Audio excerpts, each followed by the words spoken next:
Where does all this thoughts around holiday fitness or the fear around food comes from? Right, it's more having a bad relationship with food and exercise in general. Right, it also comes from this good food, bad food mindset that people have. You're tuned into the Alpha Coach Podcast. So, fitness is not a destination, fitness is a journey. And the trends in fitness are constantly evolving, constantly changing. One such trend is the holiday fitness trend. The 15-day bodies, the 21-day bodies, the 45-day bodies. Can these be achieved? And what are the habits that one can inculcate and develop during the holiday season, or rather, to have a good lifestyle and not to have short-term goals? Well, ladies and gentlemen, boys and girls, welcome to the Alpha Coach Podcast. My name is Glenn Suldana. I am a radio host and a podcaster. We've got the founder and CEO of Alpha Coach. We've got Ketan with us. Hello. Hello, everyone. How are you doing, brother? All well, buddy. All And we also have the co-founder and Chief Product Officer Vishnu with us on the podcast today. How are you doing, brother? Hi, Glenn. I'm good. How are you? Very well. Yeah, first of all, to begin with, both of y'all are looking extra lean. What have you all done since the last time we met? I think I've just been doing exactly what I do always. So you've actually, both of them have actually practiced what they've preached. Oh, always. Actually worked on themselves. Whatever they spoke in our previous episodes, they've actually worked on that. Yeah, to an extent, yes, you can say that. Yeah. He's such an honest man, I tell you. He's always so honest and always so centered. And he's like, yes, not completely, but to a certain extent. Guys, welcome to the podcast once again. It's really great to have both of you and great energies in the studio. We're going to be discussing a very important topic today. We're going to be talking about holiday fitness per se. And how does one develop and inculcate good habits, or rather sustainable habits for the holiday season and Right. then for long-term fitness. I'll begin with you, Vishnu. We spoke about 45-day fitness bodies, 21-day fitness bodies. Are these 21-day, 45-day fitness bodies sustainable, achievable? Is it good, bad? What is your perspective? There is nothing wrong in setting goals like wanting to look a certain way in 21 days or 45 days as such. As long as you know that this is something that can be used to kickstart your fitness journey or get you on track, know that it's a short-term 21-day thing. I'm going to do this every day. That would kind of fuel my journey later on. Then that's fine. But putting a start date and end date to a program and believing that you can look in a certain way that you visualize in a short period of time and that's it, that's not the way to go about it, right? So, and that's not how it's being sold either. I mean, if you look at Instagram, I get ads every day of a 21-day movie star body challenge, right? Right. So I mean, come on, who are we fooling here, right? That's not going to happen. But nothing wrong in taking up challenges. It could be used as the kickstart for a longer journey. Interesting. What I really liked what Vishnu said. He said it's a good start. It's a good way to Yeah, start. But yeah. I feel in that process, Right. there are a lot of things that we miss out on. Personally, for somebody who's just beginning or starting, Mhm. their bodies are just getting warmed up in those 21 or 45 days. Yeah. So transformation is a very drastic word to use. Yeah. So think of your body being just like any other machine, right? It's a mix of various parts. You have have an engine. You have the carburetor. You have got fuel to Right. run it, right? Our bodies function pretty much like that. Now, if your car's been stuck and been off or not been active during the winter, Mhm. right? It's obviously not going to start on its own. The Right. battery will not work and stuff like Right. that. So think of the 21-day, 45-day, whatever challenge, right? Or a 7-day diet or a detox. Anything that gets you started could be like jump starting your car once, right? Yeah. But you can't do that time and again and expect the car to be working well. Yeah. Once you jump started, then you start, idling it for a little bit. Then you start taking it for a slow drive. And then you finally, if you're going from A to B, then you finally pick up max pace, pick up the momentum, and then go at that consistent pace. You don't again go to 100, go back down to a 10, and and then stop and start jump starting it again. Right. So if you treat your body as well as you would your car, then I think Yeah, it can run at peak performance. You know what True. you said was such a very interesting example. People treat their cars and their machines with more respect than their own bodies. Yeah. absolutely, Yeah. absolutely. Yeah. So technically, what I understand is there's nothing wrong in the challenges. That's just a nice start. That's the way it encourages one to begin, at least begin. Yeah. But then the journey from there on is a long time. If you're expecting results to happen within 21 days, and if you've never trained in your life, Yeah. and Yeah. in 21 days you're expecting to look like Chris Hemsworth, that's not going to happen. For you personally, it's the holiday season, man. It's the party season. It is so difficult for a lot of people to have determination, willpower to go to a party and say, bhai, nahi yaar, I'm going to limit my food. But let's face it, a lot of people want to have a drink or two, and once you start drinking, you Right. want to enjoy your food, and aapko normal khana pasand nahi aata tab. You want the fried food, you want all of those things to satiate your hunger and your cravings. Correct. What have you done, brother? It's very hard. It's not an easy thing. What have you done? So when I was training with a certain deadline in mind, I was actually trying to get lean for a photo shoot. Okay. So that's a very hard deadline, and it's a very tough thing to get into that sort of shape. It takes you to the extreme of your limits in terms of mentally and physically Right. to able to get into that shape, Right. maintain it, Right. and have that energy and do it consistently every single day. Right. So at that time, there are few things that you should not take for granted, or Okay. you cannot veer off too much of the path, right? All right. So when we had those very strict deadlines, I have even carried my portion foods to parties. I've been that kind of a guy. But then, honestly, if you're not on that sort of a path, if you're, as I call, Gen Pop, who's just wanting to get general population, which is not trying to get into a shoot mode, who is just looking to get fitter, looking to get healthy, looking to get lean, Right. at that point of time, you can't avoid parties. You Right. don't want to stop having fun. Right. And being 100% on can also feel like prison, right? So Yeah. you want to be able to find that good mix which allows you to have that drink, that allows you to eat foods that you like, or you may crave, because a big part of being able to transform physically is all starts in your mind, right? And if your mind is happy just by eating that small slice of pizza, that mental happiness will charge you to keep going forward rather than completely falling off the wagon. Where does all this thoughts around holiday fitness or the fear around food comes from? Right, it's more having a bad relationship with food and exercise in general, right? It also comes from this good food, bad food mindset that people have, that a cake is a bad food and a salad is a good food. So I want to eat a cake, but I choose not to, and I'm choosing to eat a salad. Then you are relying on willpower there to do this, right?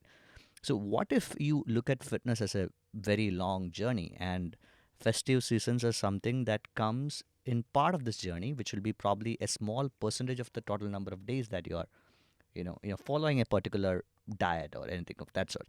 You're eating relatively healthy 99% of the time or 90% of the time, then you could afford to have that fun when you need to have fun. That's balance, right?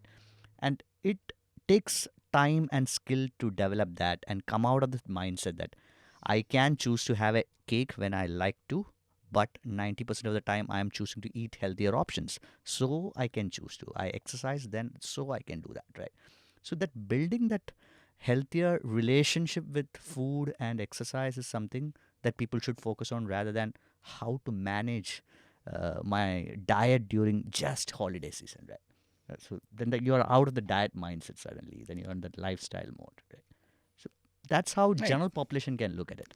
It's exactly the thing, right? I mean, if you were to consider Saturday night being that one big binge night for you, Debauchery night. yeah, it's that big night, right? So, but if you have 4 meals a day, which is one snack and the 3 main meals, 3 square meals as they call it, that's one meal out of 28 meals, right? That's not even 4% of your entire week. Yeah. Go crazy. It's fine, Mhm. right?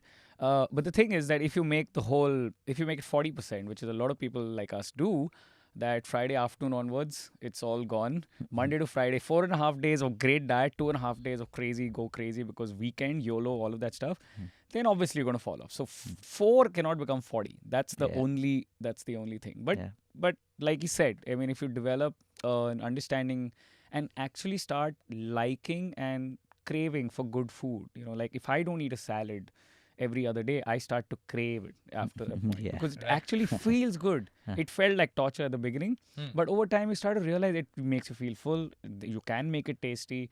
You can, it's nutritious. Right. It's good for you, Right. and it gives you that feeling of goodness, saying, I ate a good meal. Nutritious food. It's not an oxymoron. Like healthy, tasty food is not an oxymoron. Yeah. It is possible. Yeah.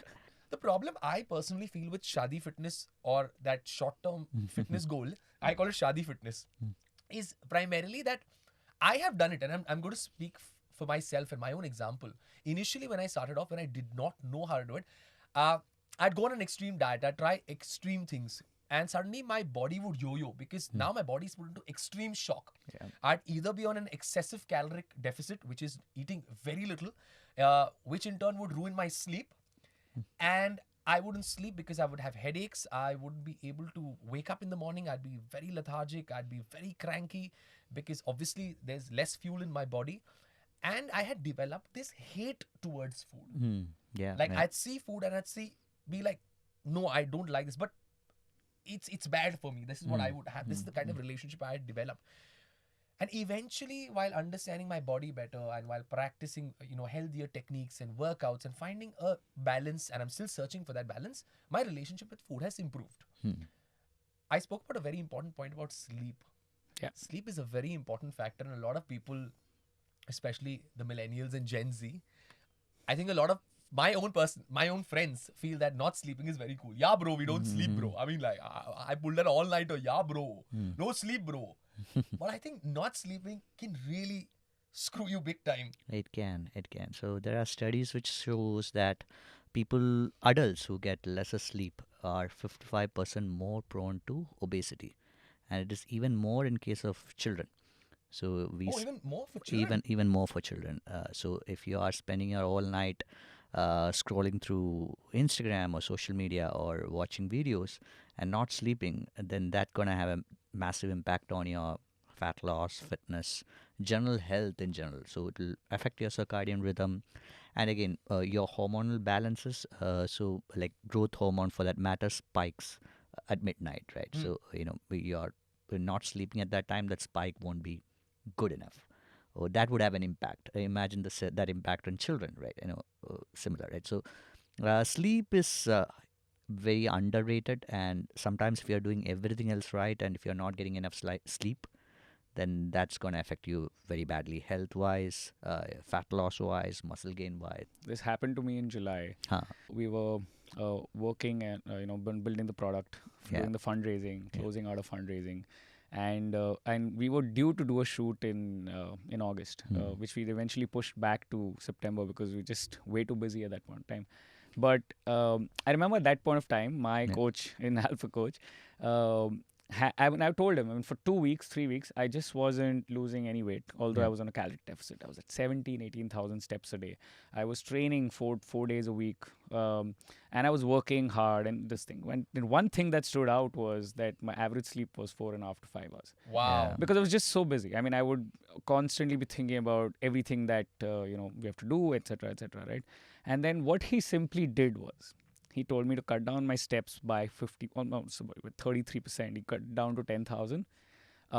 Stopped my strength training just for that 1 week. Allowed me more food, and he said, all the time that you've saved now, you go out and sleep an extra 3 hours every single day. Don't do any training, don't do any steps, just whatever you can get done. So whatever time you're not training or walking, you compensate. Yeah, just with take your that sleep. extra thing and try and focus on getting in your 7-8 hours of sleep. And I lost half a kg in 3 days after not having lost anything for 3 weeks. It was just that was one missing piece of it. One very basic essential habit that each one of us need to consciously make an effort to inculcate, and I'm saying this for the current time and the current generation, because me also personally, like I too love the hustle culture. I am constantly working, creating something. It's very important to get that good night's sleep, but what's also important is, like we spoke in the beginning, about developing sustainable habits and good habits. I think a strong willpower is something that will take you a long way. Ketan? Well, willpower is good. but like any other resource, it depletes itself. There's only a certain, it's perishable, right? I mean, there's only so much you can do. You've heard of the Mark Zuckerberg's theory on why he wears the same clothes. Yeah. And he probably copied it from Steve Jobs, right? He also wore the black t-shirt and Right. blue jeans. This guy wears the gray t-shirt, right? Right. Blue jeans or whatever. And that's to remove something called decision fatigue. Every decision you takes up some mind space, and it takes up some this thing. So similarly, willpower, for example, every time you exercise willpower, it depletes, right? Now imagine having to do that for the food you eat, the job, the decisions you make at work, what clothes to wear, what route to take, the traffic in our city, right? And anything and everything that all of those things require distance. All of those things may require willpower to say, okay, I'm going to leave on time. Instead of scrolling social media, I'm going to keep it aside. I'm going to work on something. Right. Instead of listening to music, I'm going to use willpower and listen to a podcast, perhaps, right? Instead of watching a TV show, you might watch YouTube and learn something. Whatever it is that you have, everything requires some amount of willpower. So instead of willpower, what I have grown now to learn is that I think what you need in place is systems that are non-negotiable, right? So if everything else goes to hell, systems will still work, right? What happens when there's a fire in the building? There's a drill, and that's a system. Everybody falls in line, everybody goes there. There's a certain route that's been set. You can't, It's you not can't. negotiable. Yeah. It's not negotiable, right?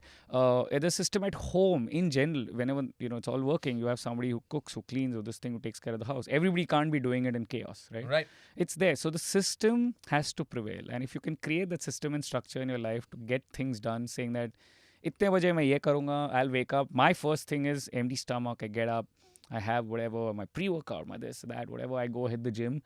That is the anchor to my day. For That is example. your system. My per se. system Right. for me, only for me. Okay. And then there are things. Then for work there are certain systems. For my nutrition there are certain systems. And if you can keep that outside of your mind space and does not take up any of your mind or your time or decision making, you've actually won. So I'm saying not just in terms of fitness per se, but even in life in general, if we put these systems in place, and our own individual systems, maybe yours, the blueprint that you have developed for your life or your functioning or your 24 hours will be very different from what Vishnu and I would do. Yeah, Absolutely. absolutely. Very, you have to customize it to your taste, your preferences, and the way you want to lead your life and what your destination is. Vishnu, that takes me to the other part of this discussion. At Alpha Coach, we were discussing about 45-day bodies, and we were discussing about 21-day bodies and fitness bodies and the shadi board or the holiday board. But at Alpha Coach, you all do have a 3-month program. Correct. So, are you guys also promising a complete drastic makeover? So we have 3, 6, and 1 year program, 3 Okay. months, 6 months. Right? Okay. Even though it's structured that way, we tell all our trainees not to have a start date or end date to the program. It's a journey, right? Right. And it's being built out this way for ease of consumption. A lot of people would want to start Right. off with a 3-month program, get a taste of the product. We call it a reset, reboot, renew, and transform kind of a process. Okay. The whole idea is by the end of an year of coaching, you will be in a state where you would probably no longer need a coach, that you will build skills to have sustainable lifestyle fitness habits, right? It depends on person to person, and any time between 6 months to 1 year is what it would take for most people to get to that level. So people start off with a 3-month program, get a reset done, get some basic habits in place, get a taste of what coaching is like, because online coaching in this format is also relatively new Absolutely new. in Indian market, right? So people are all used to this before after transformation pictures and challenges, right? Right. So this is new. You want to try it out for 3 months, you get a feel of it. Most people continue to 6 to 12 months, and that's the time frame that we look at minimum as for people to solidify that habits. And I appreciate what you said is y'all are selling very, or not, I would not even say selling, but y'all are talking about very realistic things that can be achieved within a certain period of time. Right. You mentioned a point of not before and after. You said 3 to 6 months to get into that energy, to get into that zone, to put your body into that zone for your mind to adapt to a new change, a new you. So obviously, 3 months is an established standard of people understanding that this is a fitness program. So it's easy for them to. We're just making it easy for them to buy into it. Honestly, it's something that right at the first call we tell them, listen, don't think of this as a 12-week plan. Nobody gets fat in 12 weeks. You get fat over 12 years sometimes, right? So we want you to commit at least maybe 4, 6, 12 months, whatever it takes. And everybody's different. You were talking about how my systems are my systems. We have this concept called hyper-personalization that's built into the program, that's built exactly around each individual client. So there's no general. No, it can't be. It just can't be, right? Your clothes won't fit me, and so on and so forth. Right. So in something as generic or as so regular as clothes, how can a diet and nutrition and Or a training program, any program fit into that? So we can't build it. So we have to build it from scratch. Understand where everybody is and whatnot. So that's the hyper personalization thing. If you're looking at fitness for the next 40, 50 years of your life, and if you're willing to give it 1 year, that's 2% of an investment for the rest of your life, right? It's a very small investment, minuscule investment. It's nothing, right? Yeah. You can't do 0.25% and say I'm going to be that much. I'm going to give this much for something as big as your health for the next 40, 50 years. I mean, if that's the trade-off, then I think people will start hopefully over time change their mind and say that if fitness is this initial 1 year is the 2%, but of course then you need to keep maintaining it. Then it's just a simple maintenance. So adding to that hyper personalization concept, so like Ketan has his systems where he has his meals delivered, etc. So in Indian homes, many places, it's probably not feasible to get meals delivered because you have to eat what's being cooked at home. Your family, what is being cooked, you have to eat it, right? And that is where that hyper personalization concept comes from. It's built around you, your lifestyle, your willingness to spend.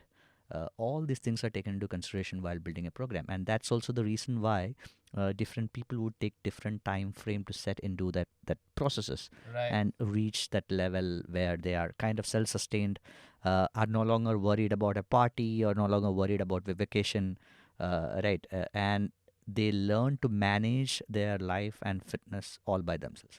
So that's why it will take different time frame for different people. Absolutely. Different people, different time frames, different programs for different individuals. But one thing that will keep everyone together is their health and fitness. Having their health and fitness is of prime importance. But I also feel, this is my personal, जैसे कहता ना, मेरा व्यक्तिगत रूप से मानना है. Very bhari word, yaar. I know. But I'm saying that I personally feel that if one takes care of their fitness, it helps you spiritually, yes, definitely, because you're taking more care of your body, you're in a different zone altogether, you're more connected with yourself. And the other good part is you also become rich. The rich part, the financial part, we'll talk to this man, and the spiritual part, we'll talk to this man. But let's talk money. So, tell me, how does focusing on yourself, and I know this personally, even with you, focusing on yourself and your fitness has made you malamal? Yeah, that's. I wish. I think my wife will be happy to learn that. I don't think that's. But I think, and that equation is also not very simple. You get fit, you'll get rich. Is not. Can be misconstrued. Otherwise, all the billionaires in the world would have been absolutely fit, having the other way around, right? All the fit people, all the bodybuilders on Instagram would have been billionaires, right? Everybody. No, but it's not that. I think when you do undergo a journey like this, it surely pushes you out of your comfort zone at some points, right? You need to do certain things that you're uncomfortable with in general. Getting out of bed early, putting yourself through, series of trainings, etc. Saying no to parties, saying no to the very, very, lovely food that you see in office cafeterias or at parties and so on and so forth, right? And to be able to do that, you need to build a very, very strong set of systems and structures to fit a lot of that work into the day, right? For example, when you have to do 20,000 steps, which is about probably 15 or 16,000 kilometers a day, how do you fit that into a working person's? You meant 16 kilometers, not 16,000 kilometers. Did I say 16,000? Yes, you did. Oh, sorry. I mean, 20,000 steps is 16 kilometers. Yeah. Yeah. No, but basically to be able to fit that into the day, Right. you would need to probably wake up early. Not stay in scrolling on social media late night and so on and Right, so forth. right. To be able to get your steps in and wanting to get some other stuff. Right. Then you'd have to work while like for example, I did a lot of calls and conference calls while walking around the same room, even in the lockdown and stuff like that. When you have to say no to good food, you have to replace it with other food which is more healthy. So you need to always make sure that you have access to that food, so you're not tempted and you're sort of this thing. So effectively what happens is that all those structures, all that discipline that you built, all that resolve, and that gives you so many tools to take on other areas of your life. Now when you're stuck at work and you have a deadline, and you have a lack of resources, now you're not, you may have a lack of resources, but now you're full of resourcefulness, right? You need Yeah. to be, you need to Yeah. be able to gather what you can and still be Make the best out of what you have. you have, And I think right. this kind of discipline and structure somewhere trains your mind. to be able to do better. You have the confidence to say, you know what, if I could achieve something as tough that I couldn't just go buy off a shelf, right? And I put myself through this and emerged victorious. They say rise like the phoenix and whatnot. If I was able to do that with Right. myself, which is something that a lot of people struggle with, I can do better at something outside of that. I can do better at work. I can be more patient with my investing. I can be better in my relationships. I can be more aggressive when I go closing a deal and so on and so forth. And that eventually could lead to more financial success. It's definitely helped me professionally. It's helped me take far more important and key decisions with a lot more confidence. It's allowed me to be a lot more resilient when things were not looking so great and so on and so forth. So all those things do help in the long run. I think eventually what fitness and just staying focused with yourself and working on yourself and investing in yourself, because you speak a lot about investing, but be it a business, be it yourself, or just in generally in life, investing in yourself and developing and inculcating those good habits helps you build a certain system. Now I have started to speak systems thanks to you, Mr. Ketan. Good. We're speaking systems, and it helps you develop a certain mind frame which helps you take on more difficult or rather challenging experiences in life, which generally you'd be like, okay, theek hai yaar, I can't handle this, or I'm unable to do this. But I think just finding that discipline, finding that structure which works well for you, helps you emotionally, financially, eventually, and everyone's financial handling capacity, decision making capacity is very different. So all of those factors are also very essential in this. Talking about spiritual growth, Vishnu, taking care of yourself, Yeah. investing in yourself. We've got the financial aspect of it. Tell us about the spiritual aspect. I don't have much to say about spiritual aspect of fitness in general. So it makes you feel good, right? And that will have a carryover effect on everything else. Like Right. like Ketan rightly said, just like being fit and being in those systems and taking care of yourself will have a carryover effect on the financial side of things. Right. Similarly, it'll trickle down to all other aspects of life. You're relatively more satisfied, more happy when you're fit and healthy. Your relationship with your friends and the family and at work will be better. So it trickles down to everything else in Because life. then you can actually enjoy the finer things in life. Yeah, correct. And you can actually be there present. Because I remember we were having a chat and, you said about if I'm with my friends. Yeah. And if I'm not able to do so, no amount of money is going to buy me that, Yeah. that trek or that journey. Correct. So we spoke about this long back about time. Why do we do what we do, right? Ultimately, we are all trying to buy time. So you work hard, make money, go for a vacation to buy quality time. You buy a new car to spend quality time driving it, right? So all you work so hard, make money to retire to have great time with yourself. Now, what if you bought all this time and you don't have the health to enjoy this time? You can't go for a trek for it. You go for a vacation, you can't go for a walk. You have your grandkids, you want to play, you can't play with them because you don't have the energy. So this becomes the ultimate motivator for you. The base meant for the basement for everything that you work for is Foundation stone. foundation is going to be. If you don't work on that, then everything else will fall apart. Wow, I have absolutely nothing to say after that. Ladies and gentlemen, boys and girls, this is the Alpha Coach podcast. We will be back super soon. My name is Glenn Saldana. We've got Ketan and Vishnu with all the knowledge and all the experience in the world, sharing their stories, their experiences to build a better tomorrow. We're signing off. Ciao.